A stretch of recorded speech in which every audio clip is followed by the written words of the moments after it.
back, I'm baby. honored you guys brought me back on. I must have not been too bad the first time, I guess. You already know. It's always a pleasure. Always a pleasure. Permanent invite. Permanent invite. I Yes, appreciate it. please jump on whenever. Let's talk some Nike. We're honored to be a part of your Nike launch, being a part of the commercial that is. How's it feel? How's it feel to finally have it all out there? And I know it was a long time coming. Definitely a long time coming. Like, been in the works for quite some time, and obviously this is kind of launching like a whole year where my shoe eventually will come out. I'm wearing it on the court this coming season. So Nice. that's probably what I'm most excited for, but like just getting the people more excited with the logo, and obviously I already have some merch out, which you're proudly rocking, which I appreciate. Yeah. But yeah, no, it's so exciting. And a lot of the people that were obviously in the commercial, you two, and Travis Scott was in it. My college basketball coach was in it. And then just some other people that have kind of like been huge fans throughout my career, or, you know, have been a part since I was either in high school or now professionally. So I felt like the ad was like very me. So that was super cool. And it was fun to shoot, and, you know, just really thankful that everybody was a part of it, and especially you guys. So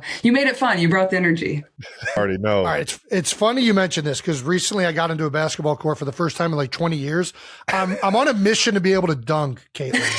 I've never been able to. No, he's been doing this. This mission has been 30 years running. We have video footage. Brandon, do we want to play that now? Yeah, let's see what we got. Oh, gosh. This is going to be hilarious. I'm Jason Kelce. And this is Jackass. I'm going to try and dunk a basketball. I can't jump off of 1 foot to save my life. I mean, got ways you have no Look at that. Look at that. I'm kind of up there. Okay, that one's not as bad. I'm a better 2 foot jumper. I can't jump off of 1 foot. I'm going to tear my Achilles. You're a fundamental guy. We got to get you the right fundamentals. You're not. This is what I wanted to ask: are there techniques to jump higher? I mean, I don't know. I think it's technically easier to dunk off jumping off of 1 foot than 2 feet. I think jumping off of 2 is probably you really harder. drive. That's kind of like a high jumper. You really drive that other knee up, and it helps you like kind of catapult yourself up there. But I think we're out of. He has to do it by 2 because he squats so much. Yeah, you're a power jumper. It just hurts my ankle so bad trying to jump off of one leg. He's got a bad ankle. You're in danger.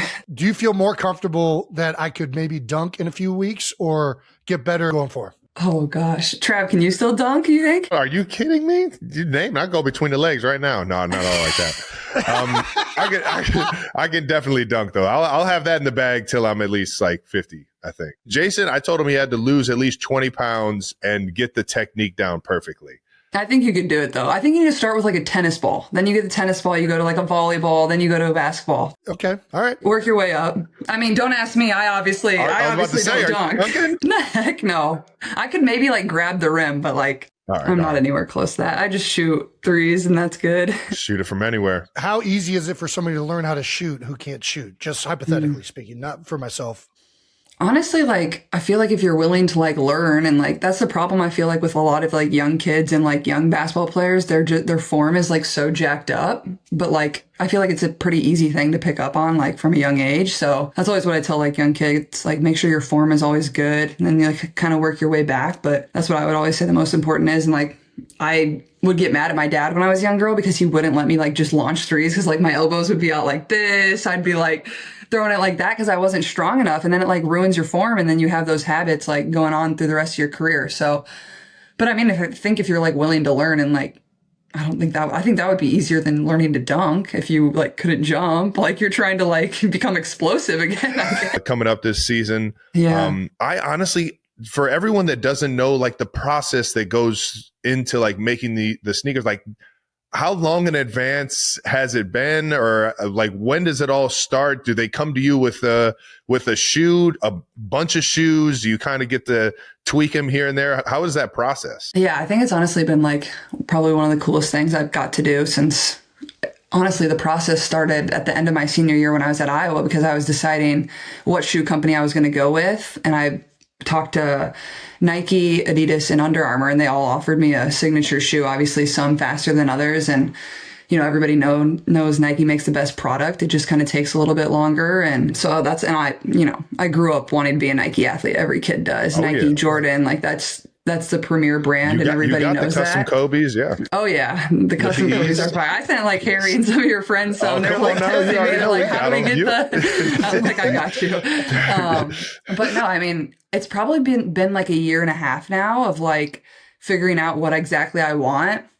And I think probably the most challenging part of it is like you want it to be unique, but at the same time, like I have to be comfortable wearing it. So I think we kind of like, you kind of take what you know you're comfortable in. Like obviously I play in a lot of Kobe's, but at the same time, I don't want it to be a Kobe. I want it to be something very unique to me and a little bit different. And I think for myself, like, you know, I kind of think about like what's kind of been important to me when I think about like shoes or sneakers. And I think like just the chaseability of them and like, you want a certain sneaker or like you want a certain colorway. So I think that's like going to be probably the most fun part. Like, okay, great. Like you have like the mold of the shoe and like what it is and the technology that's in it. But more so, I think I'm more excited about like making the certain colorways or collabing with certain brands or whatever it is. I know I definitely got a Chiefs colorway on the way or PE or something.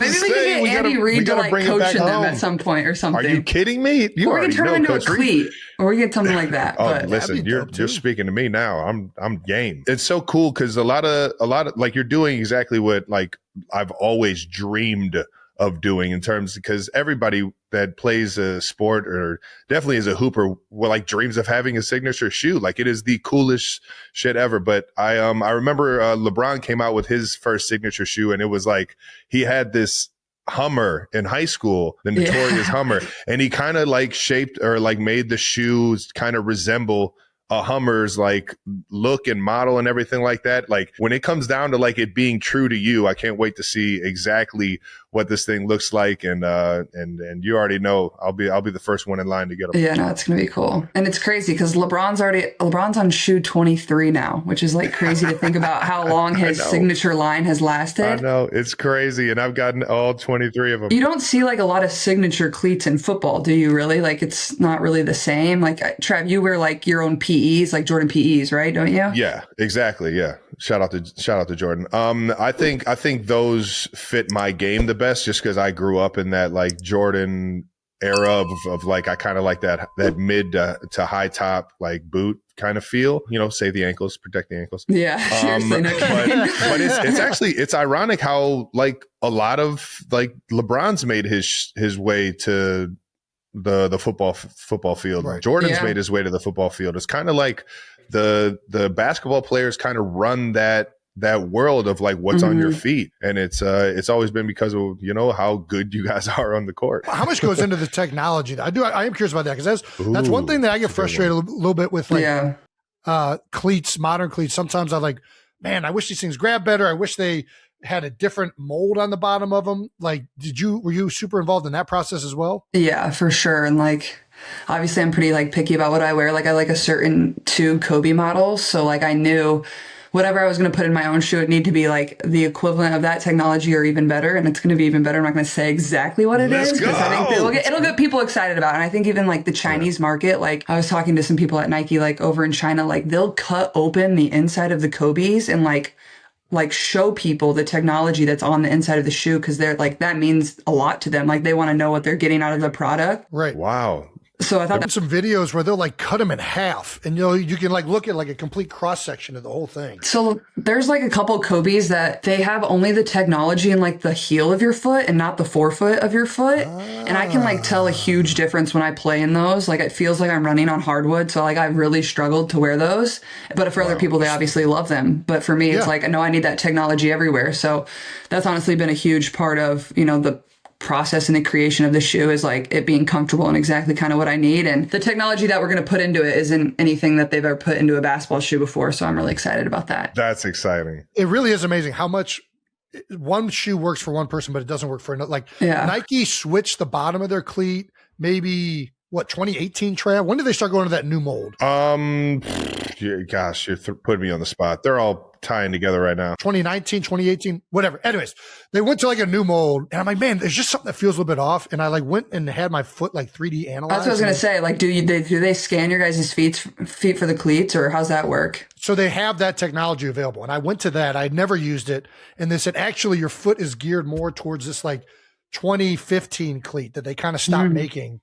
And I went back to that. I was like, my foot. I know, like, Trav, you collected a lot of shoes growing up. Like, what were you like? What did you like the most? Or like, what was something you kind of always wanted to get? Or what's your favorite pair of shoes you've ever owned? I was just going to get into, I didn't want to get into too much about your shoe because, you know, it's still the excitement of everyone, you know what I mean, the drop and everything. But my favorite shoe ever was the Marty McFly. When they came out with the self-tying and and just the whole boot, and finally bringing that to life, knowing that it was in the future back in the 80s and like they actually made that mold. It was like my first, seriously, it was like my first purchase when I got a check. I was like, went online, like Marty McFly's Nike size 13, because they did make a size 14. And I'm just like, where are they? And I grabbed them, and I still got them. Still got them. This thing still light up on me and everything. I'm what some people might call shoe ignorant. I don't know anything about shoes. You just wear whatever you get for free. I like that. That's what it was. I wore sandals, and then my mom got me. The only time I ever cared about what I wore, she got me 2 pairs of Skechers, and I wore these things into high school, and never again have I ever worn a pair of Skechers. Did they light up? Skechers, I'm sorry, they did not light up. And I got clowned so bad, and then I immediately went out and bought some Timberland boots because everybody was saying those. He's been rocking Timbs ever since. Rocking the Timbs, that's great. That's hilarious. From Skechers to Timbs, that's quite the switch up. I was like, I gotta fix this public image right now. This is not good. My original like love for kicks came in the Jordan era. I remember wearing the 14s, the Jordan 14s in like middle school travel league basketball.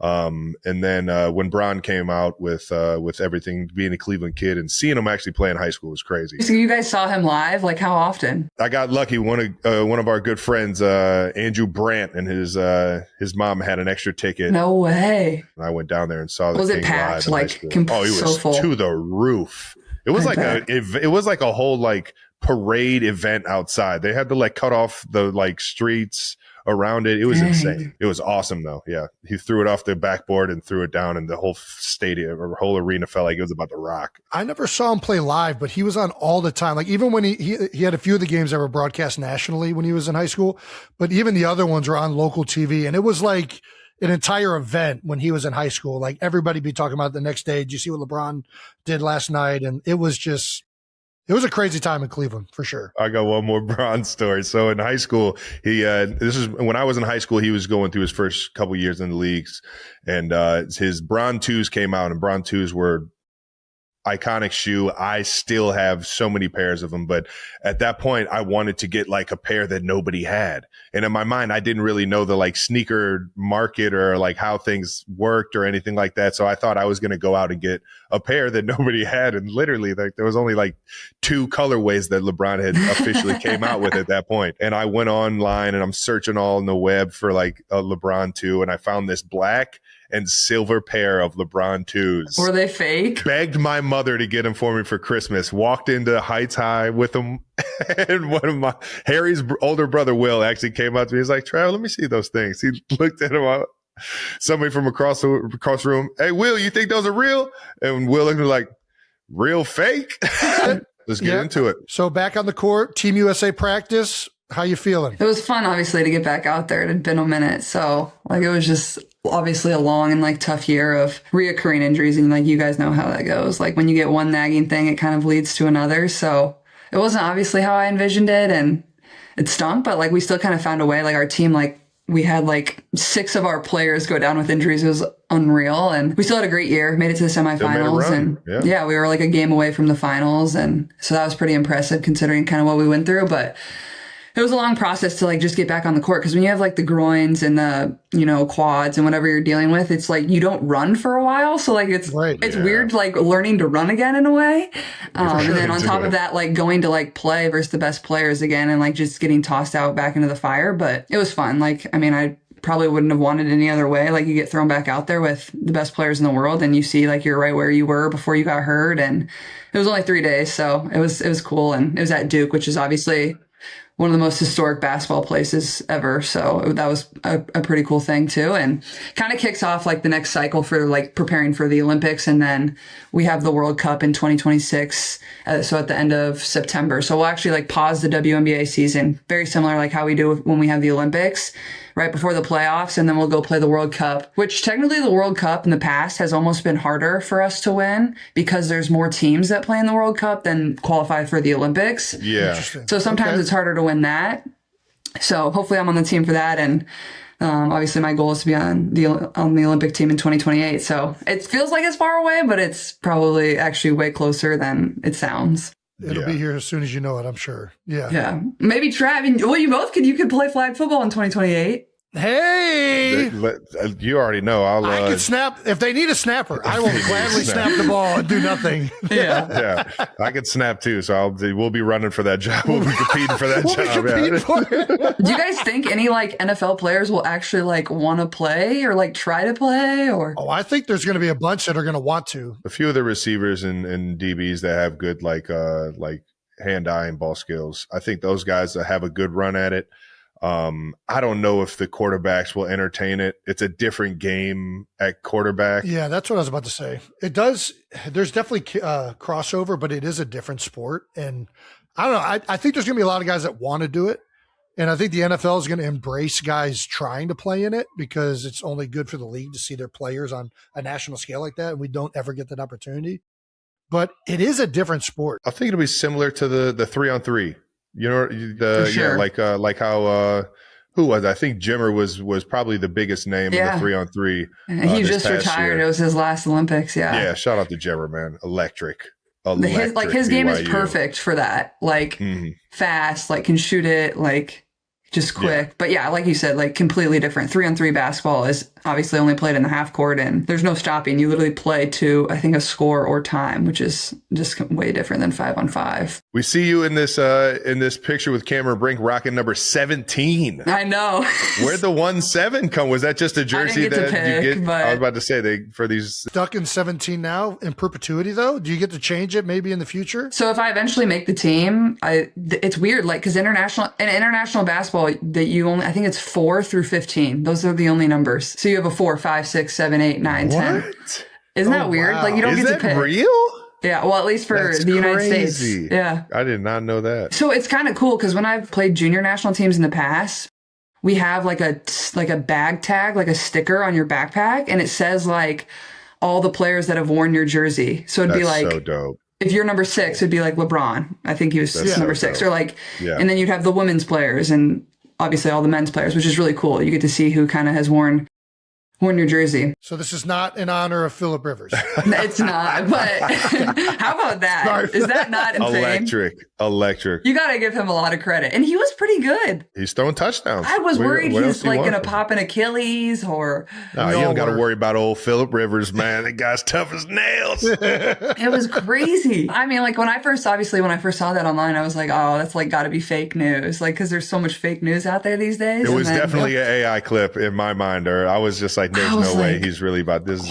Somebody's being funny. And then it was. And they should have won the first game he played in at Seattle. They were winning when he walked off the field. Yeah, they made the kick, the long field goal. I turned the game off actually because I was watching the game. I was like, oh, that's great. Like he won. Like cool. What do you know? I like checked the box score on the ESPN app and I'm like, oh my God, that's a heartbreaker. That's so sad. Sammy Darnold had other plans. Yeah. Yes. He's had a great year too. He's been really good. Happy as hell for that guy, man. God, that Seattle team, we played them in the preseason. And I was just like, there's something about this team. They got this, like, you could just feel the energy and the juice and how much they loved playing the game. Dogs. Yeah, they got some dogs. And I was just like, man, there's something about this team. And then Jackson and Jangba just came to life out of like started looking like the most unstoppable receiver in the league. Mm-hmm. So what are your guys' obviously the Chiefs were not in the playoffs, which is okay. We've had a great run. It's not okay. It's not okay. But at this point, it is what it is. Jason, you can't say the Eagles. So what are your guys' takes on the playoff picture? What do you think is going to happen? I really liked the Rams until last night. It was the first half was kind of the first weakness that we kind of saw from them. Yeah. To their credit, they did bounce back and almost end up winning it there at the end. But the Rams feel like they have the least questions of everybody that's in the playoffs. Like everything kind of has an answer. They're great on the offense. They're great on the defensive line. They run the ball well. They stop the run. Their quarterback is already won a Super Bowl and been around for a long time. So it's like, that's kind of the team that I think probably is the safest one. Well, I got Matt Stafford as literally like my last pick in my fantasy draft, which was a steal. Because nobody knew he was going to play. Because remember, he had the back stuff. Yeah, didn't do anything in the preseason. Trav got me a lot of points this season, so I didn't get last. That was my only goal. It was a tough. Didn't get last. Have you just a tough fantasy year. Getting smoked the past couple of years, or what? As long as I don't have to do the punishment, I'm fine. Oh, wait, Tom, do you have a favorite? Who do you think is going to win the Super Bowl? Oh, I mean, I'm not cheering for anybody. I'm obviously, honestly, like I'm a Drake May fan. I think he's been incredible, and like I think the Patriots are. I mean, what is it? The NFC looks. I mean, like they're all so good. The Niners are really good, but they're the most injured team, but they just still find a way to win, which is pretty crazy. Very impressive. I mean, I'll probably be like pulling for the Patriots, but I mean, I think the Rams are really good too. Sam Darnold seems like a good guy, so I could root for him too. But I'm about to say I could root for all of them. You already know. There's some I can't root for. Come on. I can root for all of them, man. I like that. Especially, we got some good guys out there. But the viewership's not going to be the same without the Chiefs. So how do you think the Eagles will do, Jason? I think they'll do better than people expect. I mean, I know that the offense struggled in the second half last week, and it's struggled at times this season, but their defense is so good. And whoever they get in this first round, they're probably going to get a team that's, whether it's the Rams, who have said they're going to play their starters, or San Francisco, I think is the other team that will probably be it. There's a chance they could be the 2 seed and play Green Bay. They're going to get a team traveling from the West Coast all the way to the East Coast, and the Eagles are probably going to rest. So I kind of feel good about round one. I feel like they're so talented that they have a chance to beat anybody, especially if they got so much firepower on offense. It's just waiting to explode, man. And they've won before, so they know how to do it. Proven. Speaking of quarterbacks, that like so much of it is like who can handle the moment really well, and he's proven that he can do it. He shows the poise. There's some guys that we're just kind of waiting to see. I'm too intrigued to let this go. You said something about your fantasy league's punishment. What is it this year? Okay, it was like you had options. You could do like a 17-hour bus ride, no phone. You could do no phone on a bus. Yeah, like you just have to sit there. Like, can you take a book?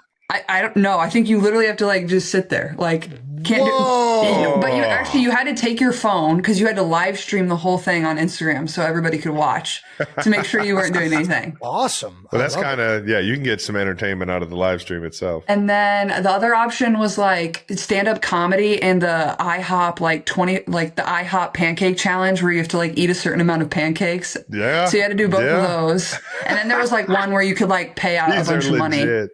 And be like, I'm not doing any of it, but I'm paying a bunch of money and we can be done with it. But I think the person that lost is going to have to do the bus ride. So, yeah. You got to make sure we know about that live stream. Everybody tune in. Yeah, for sure. It'll be very exciting. Yeah.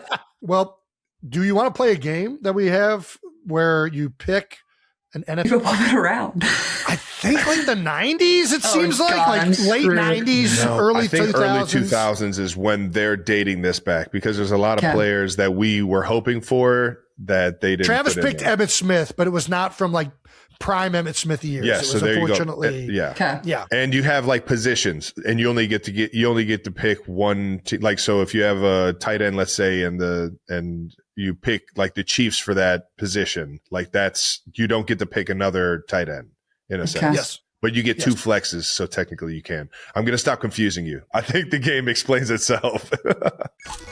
Houston Texans. Oh, geez.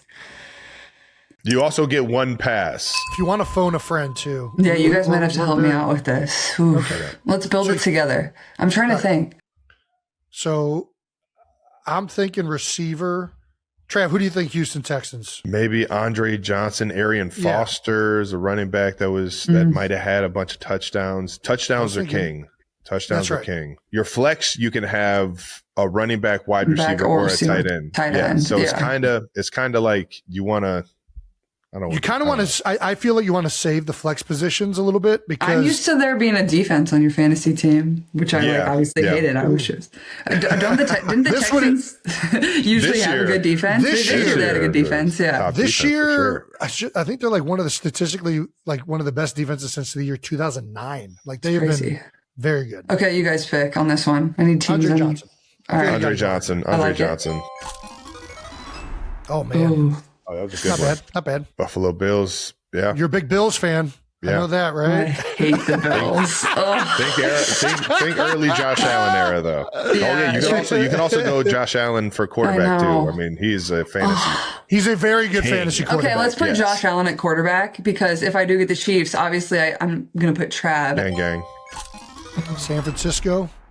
There's been a lot of good 49ers players, haven't there? There have been, but you got to think of Christian McCaffrey at running back. Ooh, McCaffrey. Do you already know? I was going to say he racks up points. Yes, he does. Raiders. See, that's the thing. Is it going Oakland too, or is it just Vegas? This goes to Oakland for sure. You guys got this one. I'm not as familiar with the Raiders. Trav should be, considering we've played them twice. It's been a very rough go around for the Raiders since I've been in the league. So you got running back. You'd be Marshawn Lynch was probably the best one, but he was better in Seattle. Yeah, I don't know if his numbers are with the Raiders. Have they had any good receivers over there? Yes. Why can't I think of his name? It's going to be a tough one if you can't think of his name. I know. Brock Bowers had a hell of a year. I was going to say, Brock Bowers, he had a game where he had like 50 fantasy points, but I don't know how he's done the rest of the year. He had like almost 200 yards and 3 touchdowns in that game. I don't know if that's going to be that's probably not year's worth. Yeah. Last year he had a lot of. We need somebody that's had a solid year. Should we pass? It's not a bad pass. You get one pass. Who was the receiver on the when they won with Rich Gannon? Who was the receiver? Tim Brown? Yes. But I don't know if Tim Brown's on here. Let's pass. Yeah, I don't know when. Pass. Yeah. Well, we're not picking tight end. We're not picking tight end here. Did you rig this? You also got to think. You also got to think you're probably going to get more out of Tyreek Hill in this situation. No, we're not doing that. You might not. Put him on there. Yeah. Come on. I just want to see what it is. I know, me too. Ooh, that's good. Look at that. Solid. Almost the same as Andre Johnson. Got to get more touchdowns. All right, Commanders. Oh, geez. And we're looking for receivers or running backs or tight ends. I guess you can put a flex tight end in there, right? Football team. Also football team. I mean, McLaurin had a good year last year. Clinton Portis. Who else? Clinton Portis. That's a very good poll. You guys are pulling some people I've heard of. Clinton Portis, legend. He's a character. Okay. You guys pick this one. Jason, you got anybody else? I think you're right. I think Portis in the flex is probably the right pick. Ooh, that one's tough. Not great. That not hurt. In the 300s is a tough. It's not good. I think his best years were. I mean, you pick your poison here. You got a bunch. Yeah, Jason, this is all you. You should be able to get us the most amount of points possible. I'm trying to think of who scored the most touchdowns. Like, that's really what it comes down to. It's got to be Shady, right? Well, Shady is definitely a great choice. Terrell Owens is, I don't know what his touchdowns were, though. Deshaun, I got Philly and I took Hurts. Hurts was a good quarterback for this game. Yeah. I mean, running backs, I feel like get you the most points because they get the most touchdowns. Deuce Staley? Brian Westbrook? I think Shady. I think Shady's a good choice. Deshaun McCoy. Let's see how many points he gets us. Here we go, Terrell. Oh, do you want to go Terrell with wide receiver? Let's get receiver out. Let's get receiver out. Let's go Terrell Owens. All right. Then we keep the flex alive. Oh my God! I've screwed us. I've screwed us. No. Chargers. Who's Antonio Gates? No, LT. That's an easy one. Yeah. That'll be a monstrous. This is gonna be huge. Does it beat the high score? Is that a good score? Oh, it is a very solid score. Very solid score. Who has the high score? Brandon. He plays this game all day, though. He knows exactly.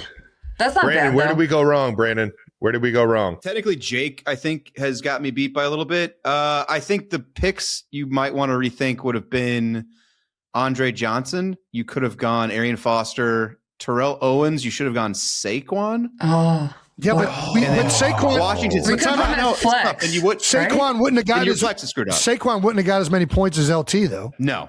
So it's kind of a pick your poison there. The tough one is when you get Washington. I'm just going to be honest. That's Washington and the Raiders. I think Terry McLaurin might have a little higher than Clinton Portis. Yeah, that was the other name we threw out. Dang.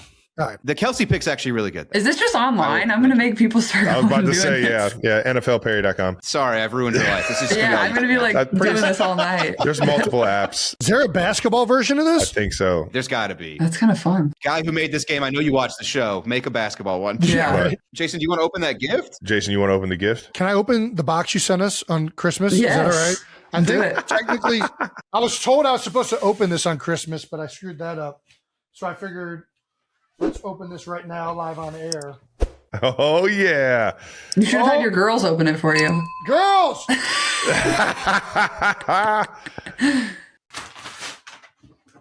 Are they getting into any sports yet or anything? So they've done soccer. Gymnastics is the one they like the most right now. Soccer is like always the first sport that kids play. Like just go send them out there and like run around. I feel like early on you're trying there. to do like coordination, right? Get 'em So on the it's grass. like dance, gymnastics, run around, kick a ball. We got like what are those? What are like the little Papa shots? We've done that. Oh, nice. Yes. That's cute. Have they gotten their first field hockey stick yet? Is the question. Oh, field hockey. That's huge in Philly, isn't it? Yeah. Kylie is a huge. Kylie played. Iowa actually had a really good field hockey program. Really? Yeah, which is like shocking, but like, yeah, huge. Like we're always ranked like top 5 in the country. So Top five. I've been to a few field hockey games in my day. There you go. Nice Beach little bag. Let's go. Yeah, let's go. Love anywhere. All this guy does is go to the beach. Oh, There you go. Oh. I know. You, timeout. Friendship bracelet? Yes. Let's go. This guy's never been this hyped for a president in his life. yeah, they got the hoop in there. There we go. Oh, let's go. You can just put that at 10 feet, work on dunking on that. This is right up my alley, too. There we go. Talk about one-hand shots. So we're going to put it right in the dog crate. Ow! Brick. Come on. It's a brick. Boo! Over the shoulder. See, this is when the one hand, Top of the key. this is when the one hand matters more because you don't shoot a Papa shot with 2 hands. You just Benny, you want to take a shot? It's a gift from our friend Caitlin. Come on, come here. on, take a Come on, Benny. shot. Come on, Benny. Oh, she's running. Wyatt! Jesus. Wyatt! He's got reinforcement. We need somebody to come down and shoot a basketball. We need. It's a must. Oh my gosh, you are wearing the perfect attire. Come down here. Oh no. All right.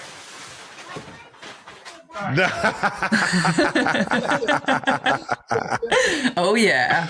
Let's see it. Let's see it. Show off your form. Let's see it. Why? Oh. Oh. Got their muscles going. Oh, that's right. Like my daddy. One hand. Go. Come on. We gotta go in. She's like firing at it. Oh, come on. Go back to the 2 hands. Come on. You got it. You got it, girlie.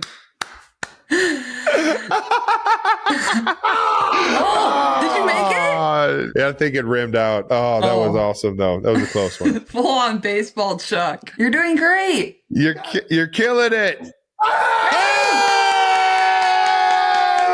Let's go. There we go. Nice job, Y. That was awesome. Nice. You're the best, Y. Adorable. She's got a future, Jason. So we'll just cut that up to where we only see that last shot, and that's and that's how the magic Well, works. this is what we're going to be doing the rest of the night. So this will be Oh, that was cute. The full right dress. Arm, the rocket of an arm, though. She's got it. I can see it. She's got the talent. Yeah, no. Kylie can throw a ball. We were on the beach. She might have a better arm than I do. It is crazy. Those rotator cuffs. Yeah, exactly. Well, thank you very much, Caitlin. Did you have a good Christmas? I did. I was in Florida with my family, so we were just down there chilling, hanging out. So it was nice to get in some warm weather and taking a little time off after the USA basketball stuff I had, and now just pick back up and get ready for the season. I guess it's going to be here in a couple months. So, and you guys are welcome to a game anytime. Come on now. Oh, absolutely. You know we're there. Yeah. You know we're there. Absolutely. Rocking the CC1s on the hardwood. That's right. Let's go. I got to get the CC1 so I can dunk. That's what's That's what you're missing. That's what you're missing. You need that new technology. It's just going to spring you up there, Jason. Perfect. Let's exactly. go. Well, we appreciate you jumping on with us. Can't wait to see the CC1s. And everybody go check it out on Nike right now. Wishing you the best of luck. Thanks for having me. Dude, Caitlin is so awesome. She gets it. Best. And I can't wait for the CC1, baby. Let's go. Yeah, come on now. If I could go, I'd be there. Check it out. All right, Trav, now that you've seen the video evidence of me jumping and attempting to dunk, what do you think of the chance? You're further away than I thought you were, dude. I'm not going to lie, man. But I will say this. You are jumping like you've never jumped before in your life. Not like you look like a baby deer jumping. Oh, like, dude, so we need to get, that's what I'm saying. You're very uncoordinated. We need to get you into like the good gather step into the power jump with two. Right now, you don't have the right mechanics. The athleticism is so bad. It just went so quick. You're naturally quick. When you found out the fundamentals for the cone drill, you set the record in the combine. So it's like, we just need you to you have the power. You're up there. We got the slow-mo replay to help us see that you're up there. We just got to get you to time it up right and get the fundamentals right. So we did do the vertec. Here's what's crazy. You know the vertec where you like stand and jump and touch the things? So from standing, like not moving and jumping, how high up are you getting? I'm over 10 foot. Just standing and jumping. Dude, that's fine. You need to get a basketball in the hoop. I'd probably say you need to get to like 10, 6. 10.6 makes sense, but I think you need to get a little higher. Here's what's crazy though. Just standing and jumping, I'm over 10 foot.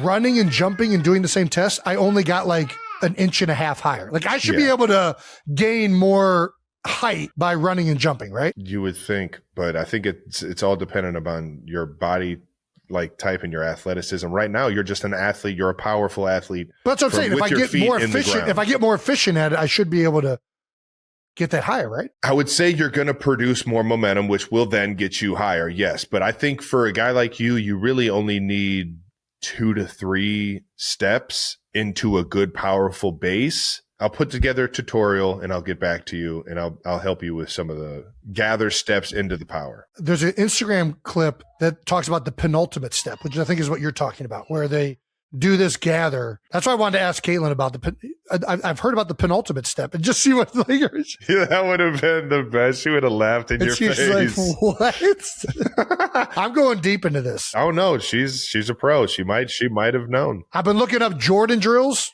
Did you ever do Jordan drills? You're barking up the wrong tree.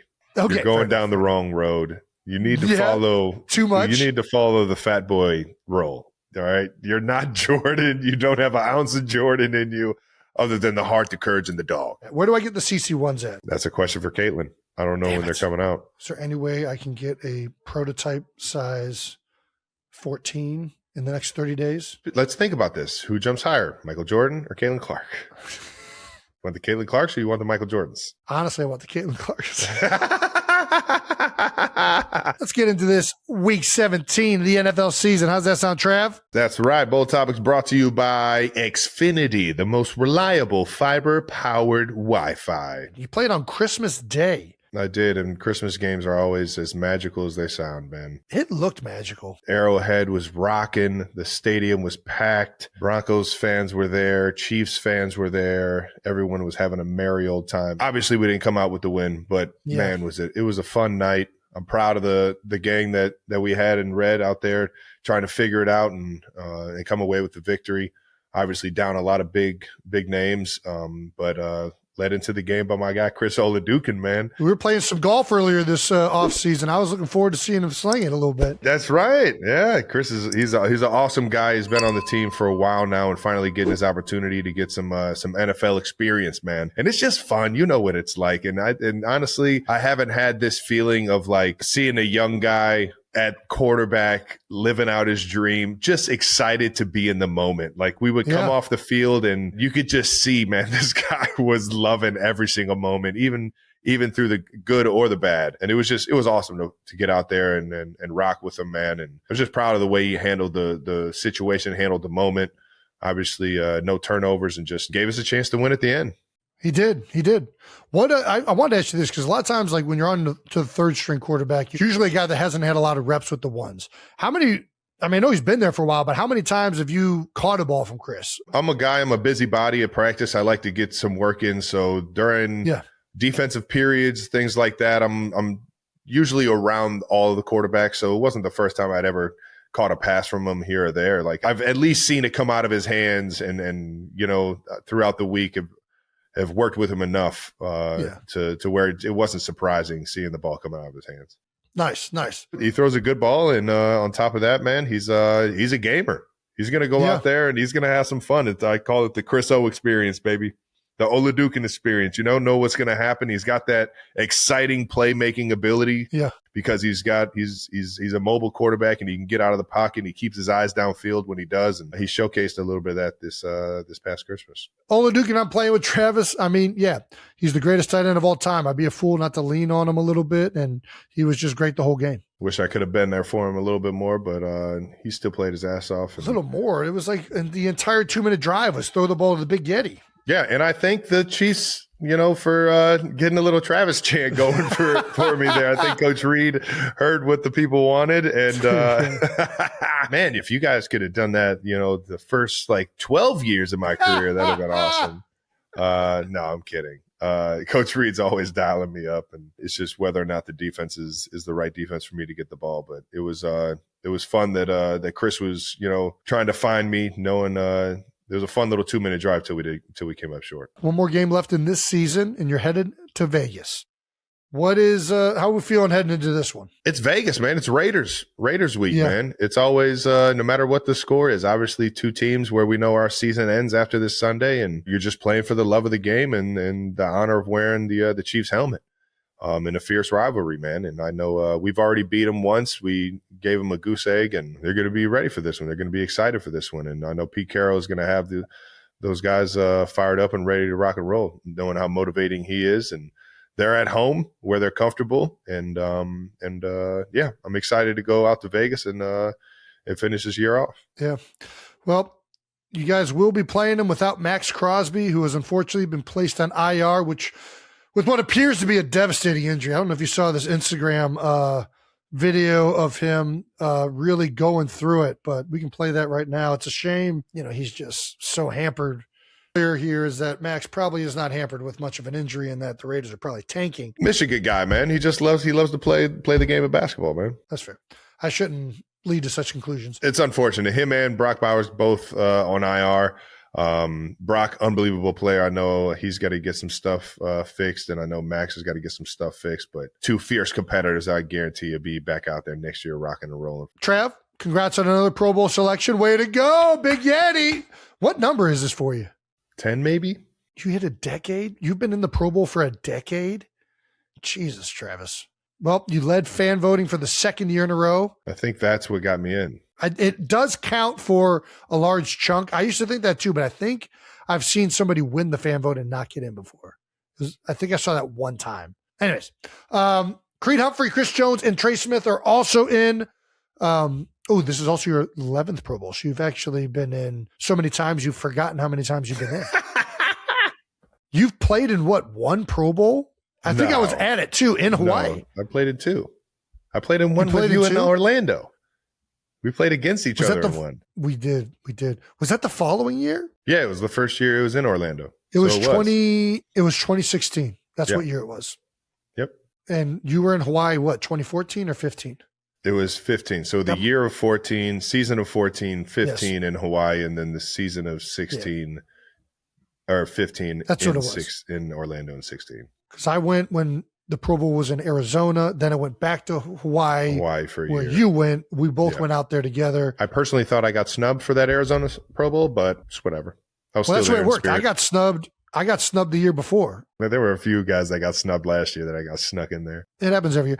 The year that we played against each other in Orlando, I had one of the worst years of my career. When they said you're an alternate for the Pro Bowl, and then they said, hey, the other two guys are out, you're in the Pro Bowl, I was like, this is fucking crazy.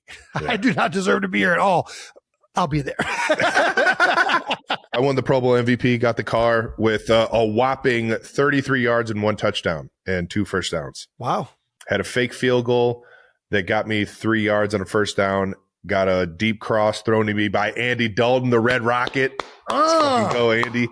And that was it. Congratulations on making the Pro Bowl, Trev. You want to move on to some other NFL news? Yeah, let's move on to Eagles-Bills. What a showstopper. It actually was an entertaining game. There was a lot of shit going on. Crazy second half. Jalen Hurts, Josh Allen, gotta see primetime football. Fucking love it. And it was only Eagles 13, Bills 12. And it came down to the last last minute drive with Josh Allen and a 2-point conversion. I mean, it's a great win. They beat the Eagles beat the Bills, who are a lot of people saying the number one favorite out of the AFC. A lot of people think that it's Josh Allen's year. So for the Eagles to go into Buffalo and win this game just shows, how good the Eagles are. Do you know how tough it is to beat the best team in the AFC? Some people are saying. Some people are saying. Do you know how hard it is to beat that team while you don't get a single pass completion in the second half? Do you know how hard that is? That's how good the Eagles are. That's how good we are, Philadelphia. They went over in the second half.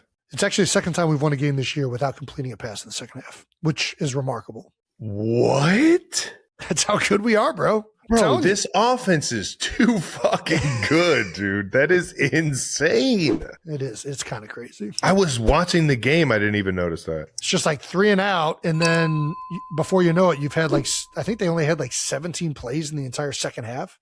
So, yeah, not good. Not good. And most of it, listen, I thought Jalen actually played pretty good. So that stat kind of you would think would be quarterback driven. And they were.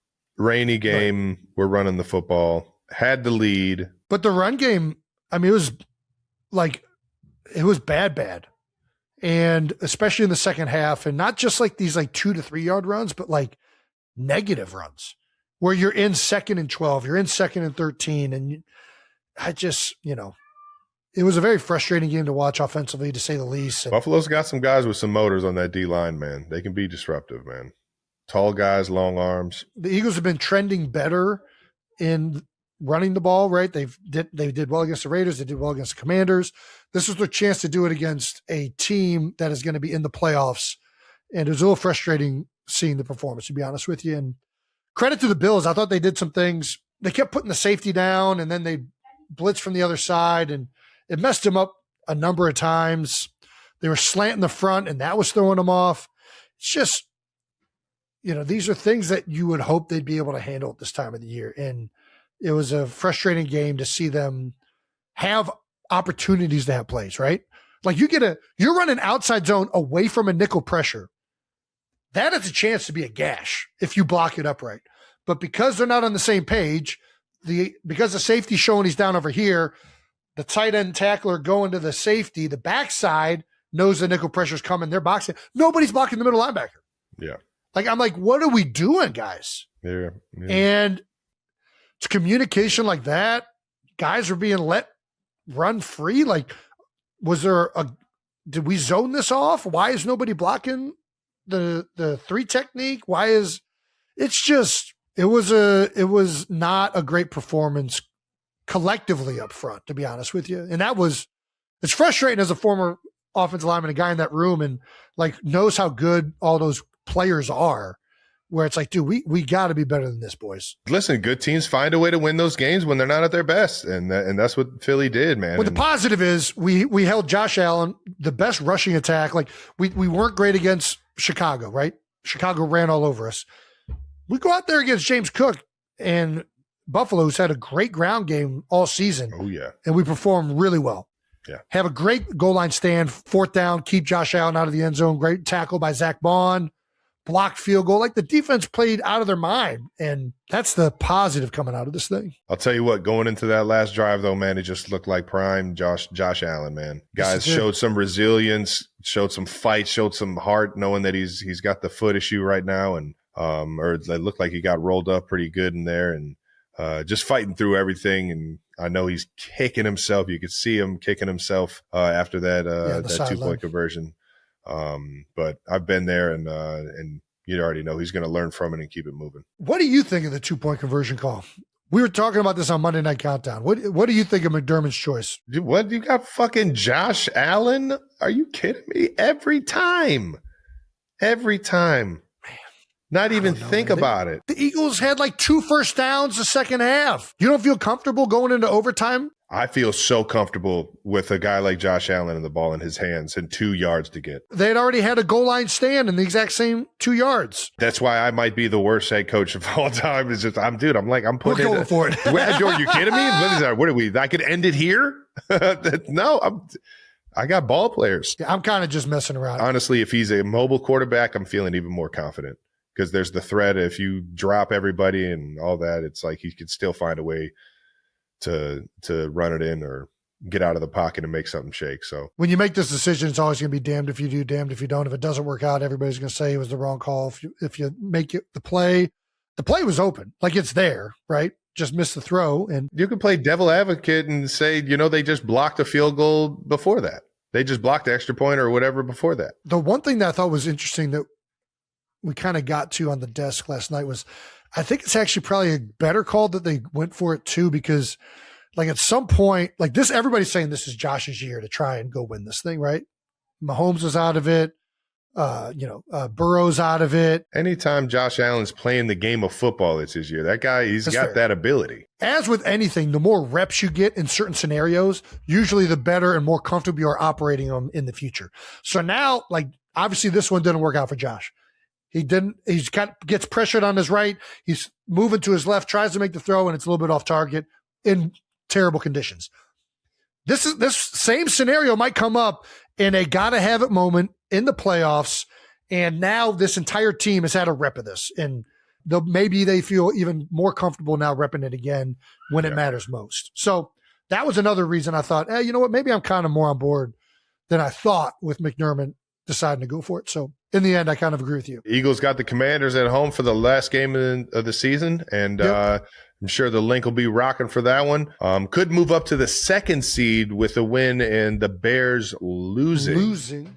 Which could happen. They're going to be playing Detroit. The Eagles will probably be resting starters. Like, I don't think that we're going to see a lot of significant players playing in this one. I feel like we had a game like this, and the coach came in and he was like, we were heavy in the first half to where we had a comfortable lead, or and then we let all the other games kind of play out and see where they were at half. And so who knows? We did the same thing in 2023 when I was my last year, and we decided to go out against New York because we wanted to get some momentum going offensively because we weren't playing great. And we ended up getting A.J. Brown hurt to where he couldn't play in the playoff game.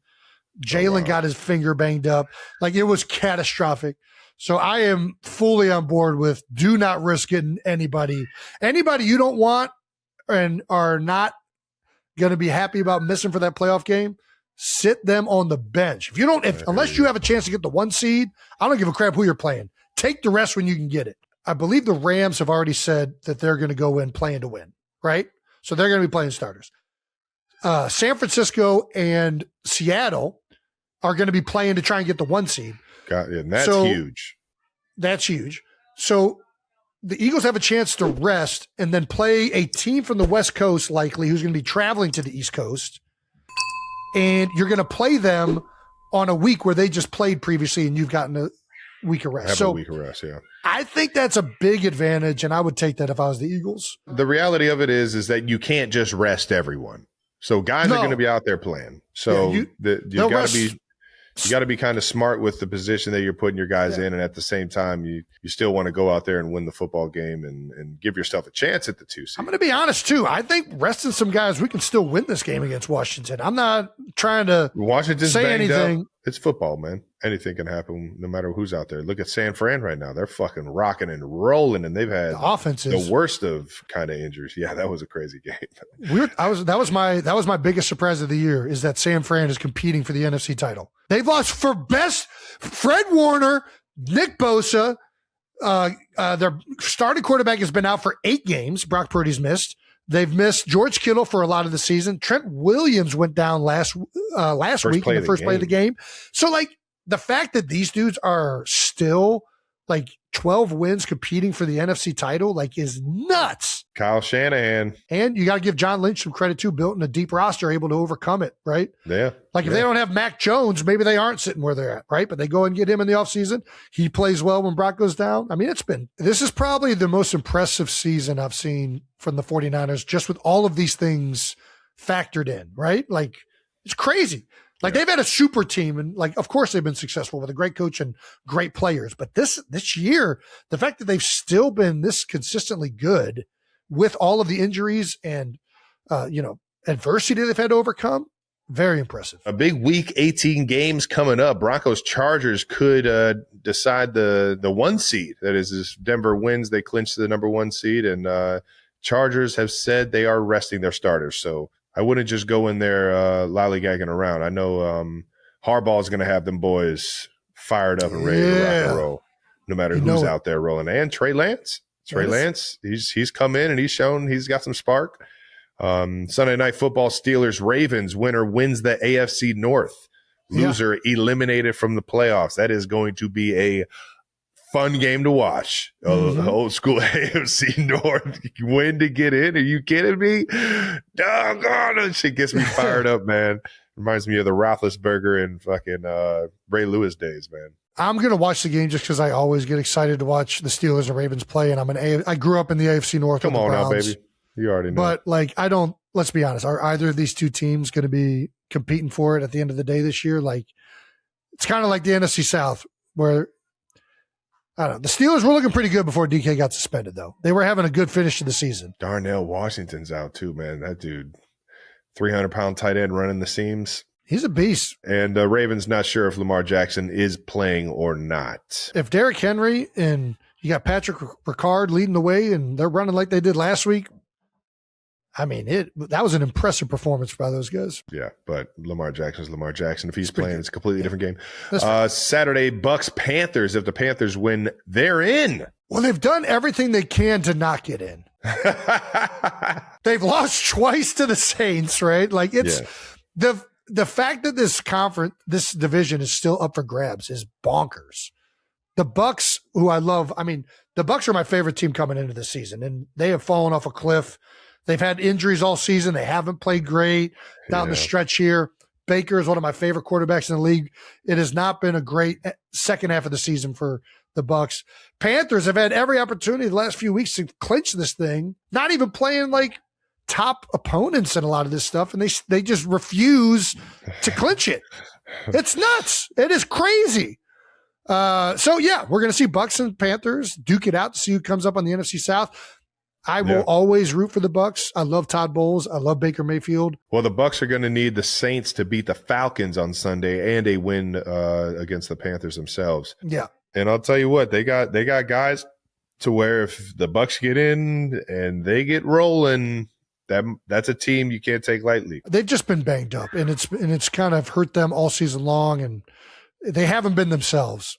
Offensive line, they've had a bunch of injuries. They've lost, I think, every one of their skill position players has been down at some point, between Evans, Godwin, Igbuka, Irving, like all of them at some point have gotten hurt. So it's been a rough year for those guys. Yeah. And you can see the frustration in some of the press conferences from Todd Bowles, and hopefully they can get in there, because I love those guys. And either way, looking forward to this one. And we got a hell of a showdown on Saturday night, baby. The flex game is Niners Seahawks. The winner of the NFC West actually wins the number 1 seed in the NFC. So the winner of the Niners Seahawks game is gets to play all their games at home. The Seahawks defense is absurd. I mean, there's really 3 defenses have been the best in the NFL in my mind this year, and it's the Seahawks, Houston, and I'm going to go with the Eagles. I think those 3 teams have been like, their defense has won them so many games. You can throw Denver up there too. Yeah, that's fair. The Niners offense is rolling. I could see this going either way. I really could. I do kind of lean Seahawks just because of how great their defense is. I don't think the Niners are going to come by points as easily as they have the last few weeks. And I think Darnold will be able to put up a good showing against this Niners defense that's been banged up. Seahawks got 2 Cleveland guys. One Cincinnati Bearcat and Kobe Bryant. Are you kidding me, man? AJ Barner, tight end. Let's go. I'm just kidding. What about Juszczyk? Kyle Juszczyk's a Cleveland guy, Medina guy. Yeah. Harvard guy, George Kittle, tight end.